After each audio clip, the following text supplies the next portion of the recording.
Mainit-init na balita na naman ang dala natin ngayon, lalo na para sa mga loyalista ng Pi Network. Isa ito sa mga pinaka-inaabangan at pinag-uusapang crypto projects ng mga Pinoy. Pero ngayon papasok na ang buwan ng June 2025, tila ba nasa alanganin ang galaw ni Pi. Ayon sa mga analyst, baka ito na ang turning point. Pwedeng ito na ang simula ng muling pag-angat o baka naman tuluyan ng bumagsak ang presyo ni Picoin. Kaya sa video na ito ay pag-uusapan po natin ng detalyado ang nangyayari dito kay Pi Network, kung bakit bumababa ang presyo, ano po ang mga risk factors, at may pag-asa pa ba itong makabangon. Ayan, bago po tayo magpatuloy ay pakibasa na lamang po muna ang disclaimer dito sa ibaba ng ating screen. Ayan, ang source po ng ating balita rito ay ang BNC or Brave New Coin. Ayan.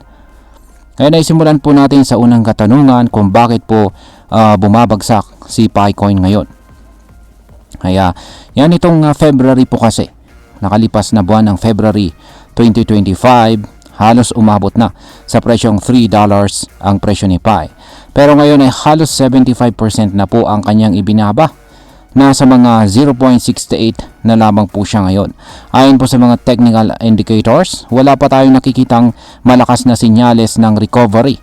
Lahat ng mga major moving averages, yan tulad po ng 10-day, 20-day, 50-day at saka 100-day ay nasa taas pa ng kasalukuyang presyo ni Pi. Ibig sabihin po nito ay wala pa sa momentum si Pi para umangat. Ang RSI o Relative Strength Index naman po niya ay nasa 43.6. Isang neutral reading po yan na nagpapakita ng kawalan ng malakas na buying pressure. Bukod pa dyan, negatibo pa rin ang sinasabi ng MACD at saka Chanday Momentum Oscillator. Dalawang indicators na sinusukat ang momentum ng presyo.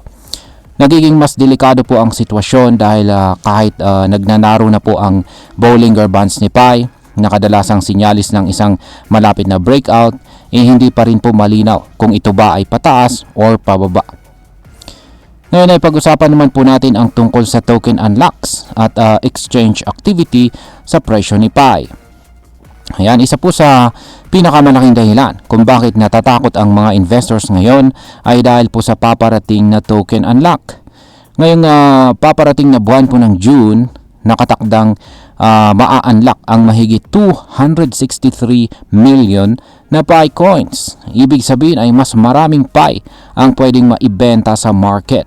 Kung marami ang sabay-sabay na magbebenta, siguradong lalong bababa ang presyo ni Pi. At hindi lang yan, meron pang naka-schedule na token unlock sa mga susunod na buwan ng July at saka August. Ibig sabihin ay 3 sunod-sunod na buwan ng potential selling pressure ang maaaring maganap. Ayon po sa Investing Cube, kung babagsak po si Picoin sa ilalim ng 0.66, posibleng bumagsak pa ito sa presyong 0.62 o sa mas mababang presyo na 0.59. Kaya kung hindi po agad-agad makalampas sa resistance na 0.7380 si Pi, patuloy po ang kanyang mararanasang downtrend. Dagdag pa dyan, ayon naman po kay Dr. Altcoin dito, ayan, ay isa po siyang crypto analyst, kulang pa sa transparency ang Picore team. Kaya yan, hindi daw po malinaw kung ano ba talaga ang timeline para sa kanilang full mainnet. Ayan, at habang wala pang linaw, tuloy-tuloy ang nararanasang pagkaba ng mga investors. Ngayon ay may pag-asa pa bang makabalik sa presyong $1 itong si Picoin? Sa kabila ng mga ito ay hindi pa rin nawawala ang pag-asa ng ibang mga analyst. Ayon po kay CoinDCX, kung tumaas po ang buying volume at gumanda ang market sentiment, posible pa rin na makabalik si Pi sa presyong $1 hanggang $1.20. Sa katunayan, kung makabawi po si Pi sa support zone na nasa pagitan ng 0.63 hanggang 0.66, pwede po itong magsimula ng panibagong rally. May mga prediction pa nga na kung magkaroon po ng sapat na momentum, posibleng maabot ni Pi ang presyong $1.82 bago po matapos ang buwan ng June.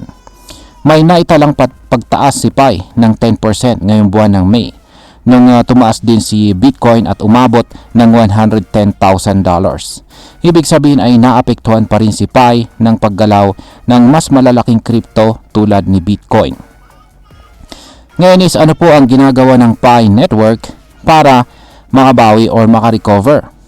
Para ma-stabilize po ang presyo at magkaroon po ng tunay na gamit ang Picoin ay inilaunch po ng Pi Network ang tinatawag nilang $100 million na Ventures Fund. Layunin po nitong suportahan ang mga decentralized applications sa larangan po ng fintech, gaming, e-commerce at maging AI.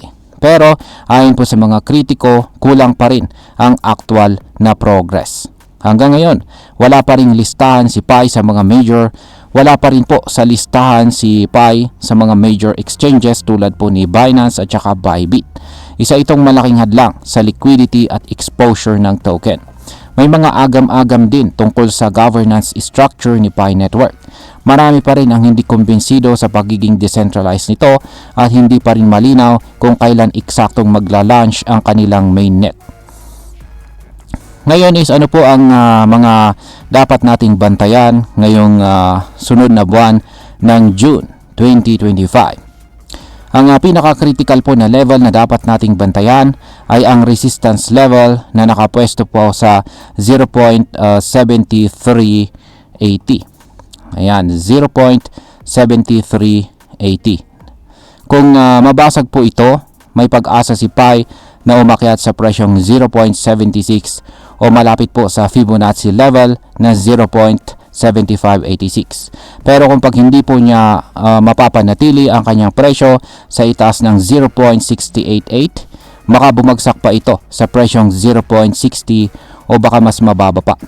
Ayon po sa technical data, hirap po si Pi na lampasan ang kanyang short-term resistance na nakapwesto sa 0.72. Patuloy pa rin po ang pagbibigay ng bearish signals mula sa mga indicators na MACD at ang RSI levels ay nasa ilalim pa ng 50. Sinyalis na wala pa ring sapat na buying interest. Ngayon ay pag-usapan na po natin ang posibleng maging epekto nito para sa atin bilang mga Pinoy crypto traders at investors ni Pi Network. Yan, mahalaga pong maging maingat tayo, lalo na kung may hawak tayong Picoin o balak po nating mag-invest or mag-trade nito. Ang kasalukuyang sitwasyon ay puno po ng uncertainty. Pwede pa rin po itong bumagsak, lalo na ngayong may paparating na mga token unlocks. Ngunit, kung ikaw po ay long-term believer sa vision ni Pi Network, mainam na bantayan po natin ang mga susunod na updates ng Picore team. Kung magpapakita po sila ng transparency at malinaw na plano para sa mainnet, baka ito na po ang simula ng kanyang recovery. Bilang panghuli, ang masasabi ko naman tungkol dito ay para sa akin si Pi Network ay nasa critical stage. Isa po itong project na maraming potensyal lalo na sa mga developing countries tulad ng Pilipinas. Madami sa ating mga kakripto or kababayan ang naging bahagi ng Pi mula sa simula pa lamang. Kaya natural lang na umaasa tayong lahat sa success nito. Pero kailangan nating maging objective. Sa ngayon, hindi po sapat ang hype kung wala pang malinaw na roadmap o mass adoption. Kailangan din nating makita ang aktual na utility ni Picoin sa totoong buhay. Kung mananatiling sarado po sa exchanges at walang active na ecosystem, yan, ibig ko po palang sabihin ay kung mananatiling sarado sa mga malalaking exchanges. Kasi available naman po si Picoin sa mga maliliit na exchanges katulad po ng OKX, Gate.io, ayan, at saka marami pang iba. At ayan, pero iba po talaga kung pag siya ay nalista or naging available sa mga malalaking exchanges. Ayan, ngayon ay kung kayo po ay kaya ang payo ko po sa inyo mga ka-crypto ay lagi pong mag-research at wag po tayong mag-all-in sa isang coin lamang. Mahalaga po ang diversification at saka tamang risk management. At ayan, hanggang dito na lamang po tayo sa video na ito mga ka-crypto. Marami pong salamat sa panonood. Ingat po tayo lagi at God bless po sa ating lahat.